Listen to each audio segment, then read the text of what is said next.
All right, y'all. So this is one of my first financial videos for you all. We're going to talk about mainly the Texas Stock Exchange, something I'm very interested in, especially being in Texas now. I have some notes. And once again, we'll be editing this as little as possible, especially since I really don't have time to edit right now. When I get time, y'all will know. All right, so the Texas Stock Exchange, back in June, they announced that they would be setting this up. They mentioned names like BlackRock, and that brought, that shook some people because everybody knows BlackRock as a bad company who's buying up all the real estate from us regular folks. The Texas Stock Exchange is going to be in Dallas.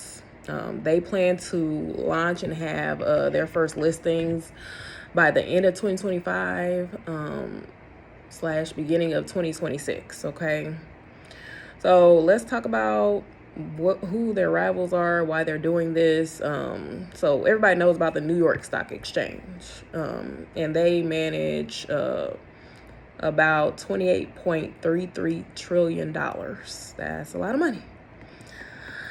Why are they doing this? To be honest, I think it is rooted in doing what they want to do, a touch of racism, and one thing that's happening is that NASDAQ has been mandated so that each board must have 2 diverse directors by the end of 2025.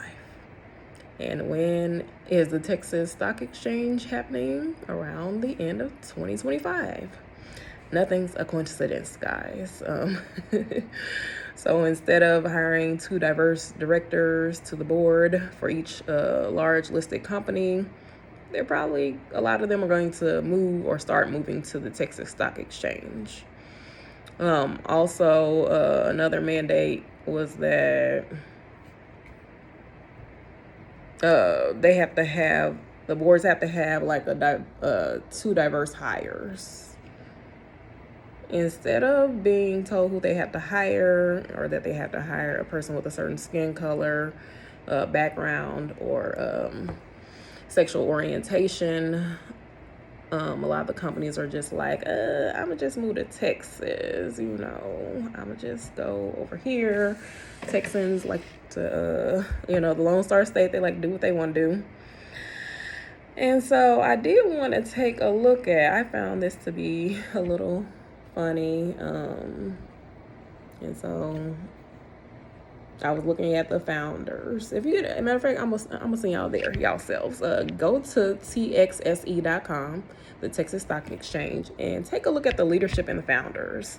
I saw some recognizable names like Rick Perry, former Texas governor, and I saw a bunch of non-colored people and 1 colored man and 1 woman. So I don't think that they will be having the same rules that NASDAQ and the New York Stock Exchange has to adhere to. I don't think that they will be doing that. Some other highlights is that Texas has definitely become a growing business hub, with now Texas boasts that they are home to more Fortune 500 companies than any other state in the U.S. Why is BlackRock involved? Well, they're competing. Texas Stock Exchange is going to compete with the New York Stock Exchange, and BlackRock has $10.6 trillion in assets thanks to ETFs. So they need to be able to compete monetarily with the New York Stock Exchange in order to be a success, and NASDAQ, which are both based in New York. So if Texas really wants to compete, they needed a heavy hitter like BlackRock, with $10.6 trillion. That's from 1 person. So they might have a little more control. And we know that BlackRock does what is good for their bottom line, and the investors, the stockholders, not necessarily like Main Street people. I honestly am predicting that the Texas Stock Exchange is going to be successful because they're not going to have the same rules that the other stock exchanges have to follow. They're supposed to have more predictability in the amounts that they're also able to charge. So with the New York Stock Exchange and NASDAQ, it's a little, sometimes I think it gets a little gray as to how much is being charged, or it has gotten a little bit pricey. So now a competitor like Texas Stock Exchange can come in and charge less to be on their stock exchange and make companies happy, grow companies' bottom lines. Why Texas and the Southeast has led the nation in economic expansion and population growth. Since 2005, over half of the companies leaving California have moved to Texas. 158 companies managing almost $1 trillion in assets left New York. 56 though did go to Florida, so Florida actually could be a next heavy hitter. So basically right now it's like New York heavy hitter, California heavy hitter, Chicago heavy hitter.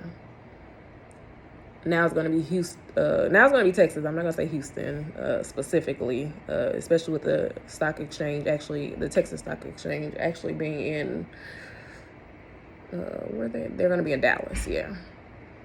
So we know that money is leaving blue states. A lot of companies are not liking the rules of blue states, not liking the inclusion, the diversity and equity and inclusiveness type laws and mandates. So, I mean, the Texas Stock Exchange is definitely going to be like a viable heavy hitter, and I would, if you can, try to get some money to put into it. I think it's going to be successful. I think it's going to stick around, especially with the New York Stock Exchange. Veterans are going to some of the top jobs in the Texas Stock Exchange. So, I mean, all the heavy hitters are moving to the Texas Stock Exchange. I think we're going to see a lot of that and a lot in the news about it financially starting towards the end of 2025 and beginning of 2026. And I just wanted y'all to know about that. It's pretty important. It's also a reason why the government is leaning more towards hyperinflation versus deflation and economic depression. Instead, the government is leaning towards, I'm going to print more money like they did in 2007. Instead of us in 2007 when the housing crisis hit, instead of them letting the companies fail, they just kind of printed more money and bailed the companies out. And they continue to lean into that practice. So, I mean, I think they're going to keep doing it until they can't do it anymore. But that's what's happening right now. Prices are going up. I would not expect them to go down, which is another reason why selling my home is like, oh, maybe I can get another one quick, because the prices will continue to go up most likely. If you are able to lock it in or have it locked in where it's at now, it's a good thing. All right, let me know what you think about this. Like and subscribe. I'm on the road to 50 subscribers. I'll talk to y'all later. Bye.